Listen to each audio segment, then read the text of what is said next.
মুখে পানি আসার মতো একটা রেসিপি নিয়ে আমি আপনাদের মাঝে আবারও চলে আসলাম। আসসালামু আলাইকুম সবাইকে। নতুন আরেকটি ভিডিও নিয়ে আমি আপনাদের মাঝে চলে আসছি। সবাইকে আমার নতুন ভিডিওতে স্বাগতম।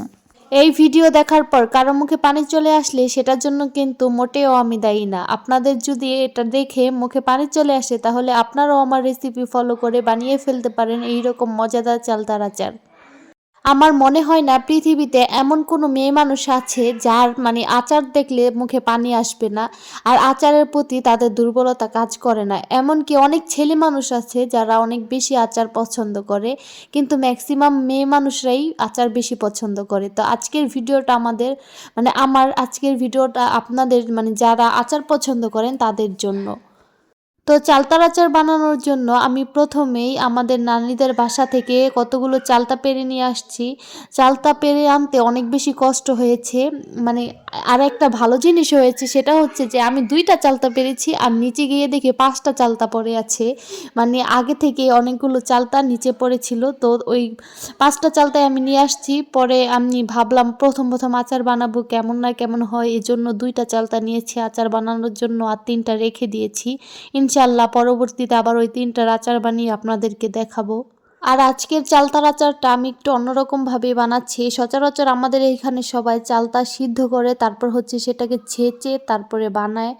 তো আজকে আমি ওইভাবে বানাবো না, আজকে আমি চিকন চিকন করে চালতাগুলো কেটে নিয়েছি। তো আমি ওইভাবে মানে আনাম এই চিকন চালতার টুকরোগুলোই আচার দিব।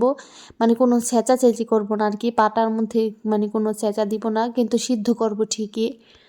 আর আচার বানানোর জন্য আচারের সবথেকে মেইন জিনিস সেটা হচ্ছে পাঁচফোড়ন। আমি এখানে অনেকগুলো পাঁচফোড়ন নিয়ে নিয়েছি। আর আচারের মধ্যে আপনি যত বেশি পাঁচফোড়ন দিবেন তত বেশি মজা লাগবে খেতে। আর সরিষার তেলের পরিমাণটাও বেশি দিতে হবে আচার মজা করার জন্য। তো আপনারা অবশ্যই মানে আমি এখানে একটা ভুল কাজ করেছি, ভুল কাজ বলতে আমি জানতাম না আর কি, সেটা মানে অজান্তে হয়ে গেছে। সেটা হচ্ছে যে আমি খোলা পাঁচফোড়ন কিনে এনেছিলাম। তো খোলা পাঁচফোড়নের মধ্যে মানে সাদা সরিষা কালো সরিষাটা বেশি থাকে, আর সরিষাগুলো একটু তিতা তিতা লাগে, এই জন্য মানে খোলা পাঁচফোড়নটা আমার কাছে ভালো লাগে না তেমন একটা। কি আপনারা মানে চেষ্টা করবেন প্যাকেটের পাঁচফোড়নটা দিতে, মানে প্যাকেটের পাঁচফোড়নটা মানে অনেক মজা লাগে খেতে। ওটার মধ্যে সব কিছু অনেক বেশি বেশি থাকে, যেমন মিষ্টি জিরা, তারপর হচ্ছে ধনিয়া, মানে এইসব জাতীয় যেগুলো মানে খেতে ভালো লাগে আর কি, কামড় পড়লে মজা লাগে ওইসব জিনিস বেশি থাকে।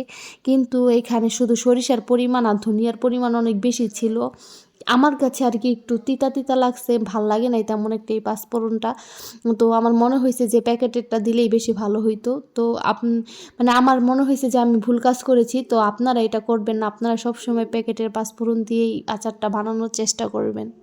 আর আজকের আচার বানানোর জন্য এইখানে আমি রাজশাহীর অরিজিনাল গুড়, যেটা মানে খেজুরের গুড়, সেটা ব্যবহার করছি। এটা মানে আপনারা তো দেখলেনই গুড়টা একটু গলে গিয়েছে, মানে এটা একদম অরিজিনাল, এই জন্য এমন হয়ে গেছে। এটা হচ্ছে গতবার শীতের মধ্যে আমাদের রাজশাহী থেকে এনেছিল। তো আমরা জানতাম না যে এই গুড়টা মানে ফ্রিজে রাখতে হয়, ফ্রিজ থেকে বাইরে রাখলে এটা গলে যায়। তো আমরা অনেক দিন মানে এইভাবে পলিথিনে ভরে বাইরে রেখে দিয়েছিলাম, এই জন্য গুড়টা গলে গেছে। তারপরে হচ্ছে অনেক দিন পরে খুলে দেখি আল্লাহ কীভাবে গলে যাচ্ছে, তো তখন আবার ফ্রিজে রাখছি। তো আজকে সেই গুড়টা দিয়ে আমি বানাবো আচারটা। এর জন্য মানে এই গুড়ের জন্য কালারটা অনেক বেশি সুন্দর আসে আচারের। আপনারা মানে চিনি দেওয়া যারা মানে চিনি দিয়ে আর কি আচার বানান, তারা হচ্ছে সাথে একটু গুড় দেওয়ার চেষ্টা করবেন, তাহলে আচার মানে কোনো রকম ফুড কালার ছাড়াই আচারের কালার অনেক বেশি সুন্দর আসবে। আর খেতেও অনেক বেশি মজা লাগে, মানে গুড়ের অরিজিনাল গুড়, তো এই জন্য অনেক বেশি ভালো লাগছে। আপনারা যে বাজার থেকে ওইটা কিনেন ওইটা তেমন একটা ভালো লাগে না, ওই গুড়টা আর ওইটা চিনির মতনই আর কি, ওইটা তো চিনি দিয়েই বানানো হয় আর কি। কিন্তু এই গুড়টা দিয়ে আচারটা মানে একটু যখন একটু ঝোল ঝোল রেখে যায়, মানে ঝোল ঝোল থাকে না আচারের মধ্যে, ওই ঝোলটা দিয়ে মেখে খেতে অনেক বেশি ভালো লাগে। তারপর হচ্ছে আচার শেষ হয়ে গেলে মানে ওই ঝোলটা খেতে অনেক বেশি মজা লাগে, এই গুড়ের ঝোলটা। আমার এই আচারটা খেতে অনেক বেশি মজা হয়েছে, মানে হয়েছিল আর কি। এটা হচ্ছে আমার মুখের কথা না, এটা যারা যারা খেয়েছে তারা সবাই বলেছে আচারটা অনেক বেশি মজা হয়েছে। তো আরেকবার বানানোর জন্য আমাকে সবাই বলেছে। তো ইনশাল্লাহ আমি সামনে আরেকবার বানাবো চালতার আচার। তো আপনাদের কাছে দেখে কেমন লাগলো সেটা অবশ্যই কমেন্ট করে বলবেন। আর এটা হচ্ছে গত বছরের হচ্ছে বড়ই আর তেঁতুল মিক্স করা একটা আচার, ওইটা ছিল আমাদের ফ্রিজে রেখে দিয়েছিলাম আমি। তো আমি ভাবলাম এই আচারের সাথে এটাও পাক দেওয়া যাক, মানে অনেক দিন ফ্রিজে রাখছে না, এই জন্য হয়তো ভাল লাগতেছিল না। তো আবার তেল, তারপর হচ্ছে গুড়, এই সব কিছু দিয়ে আমি এই বড়ই আর তেঁতুলের আচারটাও পাক দিয়ে দিলাম।